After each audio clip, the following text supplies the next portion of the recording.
ये कहानी 60 साल पहले की है, जब अमेरिका में नस्लवाद अपनी चरम सीमा पर था। एक काले आदमी ने पहली बार फ्राइड चिकन खाया। वो बड़ी नजाकत से लानत मलानत करते हुए चिकन का पहला टुकड़ा खा गया। फिर उसने ड्राइवर से पूछा, हड्डी कहाँ फेंकूं? ड्राइवर ने खिड़की नीचे करके बाहर फेंक दिया और मजाकिया अंदाज में उसे ऐसा करने का इशारा किया। ये देखकर वो आदमी हंस पड़ा और उसने भी वही किया। लाल बत्ती पर रुकने पर पास खड़ी एक गोरी लड़की ने हैरानी से उन्हें देखा। गोरी लड़की को यकीन नहीं हुआ कि एक गोरा आदमी, खासकर 60 के दशक में, किसी काले आदमी का ड्राइवर हो सकता है। लेकिन ड्राइवर, जिसका नाम टोनी था, उसे कोई परवाह नहीं थी। उसने लड़की को मुस्कुराते हुए हाथ से इशारा किया। मगर कुछ महीनों पहले टोनी बिल्कुल अलग इंसान था। वो नस्लवाद का कट्टर समर्थक था। एक बार उसकी पत्नी ने 2 काले मजदूरों को पानी पिलाया तो टोनी ने गुस्से में वो गिलास कूड़ेदान में फेंक दिया। उसकी पत्नी ने कुछ नहीं कहा क्योंकि टोनी घर का इकलौता कमाने वाला था। टोनी एक बार में सिक्योरिटी गार्ड था। अगर बार में कोई भी हंगामा करता तो टोनी तुरंत आकर मामले को संभाल लेता। लेकिन इसके अलावा टोनी पैसे कमाने के लिए छोटे मोटे गड़बड़ काम भी करता था। वो वेटर को टिप देकर महंगे ग्राहकों की चीजें चुपके से गायब कर देता और फिर मदद के बहाने अपनी छवि सुधार लेता। लेकिन एक दिन उसने एक झगड़ालू ग्राहक के साथ जरूरत से ज्यादा सख्ती की। वो ग्राहक रसूखदार निकला और इसके चलते बार कई महीनों के लिए बंद हो गया। टोनी बेरोजगार हो गया। घर का खर्च चलाने के लिए वो नए नए तरीके सोचने लगा। एक बार उसने $50 जीतने के लिए खाने की प्रतियोगिता में हिस्सा लिया। उसे फैट पॉल नाम के आदमी से ज्यादा खाना था, जो एक बार में 24 हॉट डॉग खा जाता था। लेकिन आधी प्रतियोगिता में ही टोनी हार मान गया। उसकी पत्नी ने टोनी की इस हरकत को पागलपन कहा। जल्द ही टोनी को अपने घर का किराया चुकाने के लिए नौकरी ढूंढनी पड़ी। उसके एक दोस्त ने उसे एक पियानो वादक के यहाँ ड्राइवर की नौकरी के लिए भेजा। टोनी जब पियानो वादक के ऑफिस पहुंचा तो उसने देखा कि ऑफिस बहुत ही शानदार था। अंदर हाथी दांत से बनी चीजें थी और माहौल काफी शाही था। लेकिन जब टोनी ने पियानो वादक को देखा तो वो हैरान रह गया। वो एक काला आदमी था जिसका नाम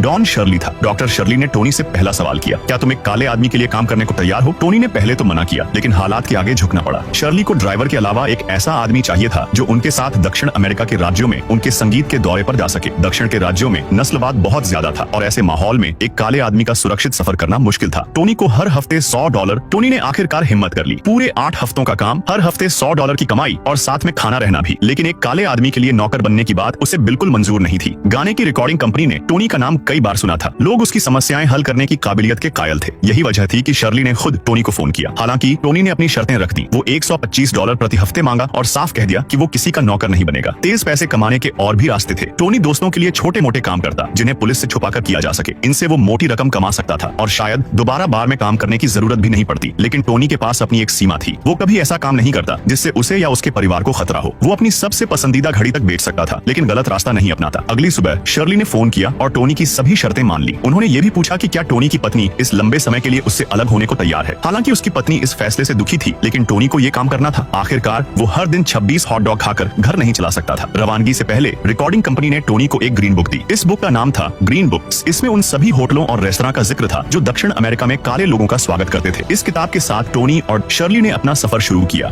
ये आदमी एक सेलबोट के बाथरूम में फंसा हुआ था और एक बड़ा कार्गो शिप उससे टकराने ही वाला था। आदमी ने अचानक एक आइडिया सोचा। उसने तुरंत एक रस्सी बाहर फेंकी और वो जल्दी ही प्रोपेलर के चारों तरफ लिपट गई। लेकिन फिर उसकी हैरानी के लिए रस्सी तुरंत खिंच गई और उसे गला घोंटने लगी। वो सांस के लिए जूझने लगा। घबराहट में उसने गलती से एक डंडा पकड़ लिया। उसने रस्सी को ऊपर की तरफ जोर से धकेला और किसी तरह से खुद को छुड़ा लिया। लेकिन जैसे ही वो आजाद हुआ, सेलबोट कार्गो शिप से टकरा गई। टक्कर ज्यादा जोरदार नहीं थी, लेकिन सेलबोट को नुकसान हुआ और वो पानी लेने लगी। शिप का रास्ता बदल गया और आदमी ने कार्गो शिप से मदद मांगने का मौका खो दिया। तभी रस्सी उलझ गई और प्रोपेलर टूट गया। सेलबोट फिर से चलने लगी। अब तक आदमी बाथरूम में घंटों से फंसा हुआ था। तभी उसे बाहर से एक आवाज सुनाई दी। उसने सोचा कोई वहां है तो वो मदद के लिए चिल्लाने लगा। लेकिन उसे ये नहीं पता था कि ये एक भूतिया शिप थी जो खाली और बिना किसी इंसान के बह रही थी। केबिन में पानी तेजी से भरने लगा। उसने एक कप उठाया और खिड़की से पानी बाहर फेंकने की कोशिश करने लगा, लेकिन सब बेकार था। पानी लगातार भरता जा रहा था। और भी बुरा ये हुआ कि सेलबोट एक तूफानी इलाके की तरफ बढ़ रही थी। उसने जल्दी से एक ब्लेड उठाई और नाव के कपड़े को पकड़ने वाली रस्सियों को काटना शुरू कर दिया। थोड़ी देर बाद कपड़े नीचे गिर गए। थका हुआ और भूखा वो बेहोश हो गया। जब वो उठा तो पानी उसकी गर्दन तक आ चुका था। बाथरूम उसकी कब्र बनने वाला था। उसने एक गहरी सांस ली, पानी में डूबा और पूरी ताकत से दरवाजे को लात मारी। जैसे ही वो हार मानने वाला था, उसने देखा कि दरवाजे का लॉक ढीला हो गया था। उसने हैंडल घुमाया और दरवाजा खोल दिया। वो तेजी से डेक की तरफ भागा। ताजी हवा में सांस लेते हुए सेलबोट को देखने लगा। उसे लगा कि सेलबोट जल्द ही डूब जाएगी, इसलिए उसने एक छोटी नाव बनाने की शुरुआत की। उसने काफी खाना और पानी इकट्ठा किया और उस छोटी नाव में बैठकर सेलबोट के डूबने का इंतजार करने लगा। उसकी हैरानी की बात थी कि एक पूरा दिन और रात गुजर गई, लेकिन सेलबोट अभी भी तैर रही थी। अचानक उसने दूर एक कार्गो शिप देखा। वो खुश हो गया। उसने अपनी छोटी नाव लेकर उस कार्गो शिप की तरफ जाना शुरू किया, लेकिन फिर उसकी डरावनी नजरों के सामने उसके पीछे सेलबोट अपने आप मुड़ने लगी और सीधा उसकी तरफ बढ़ने लगी।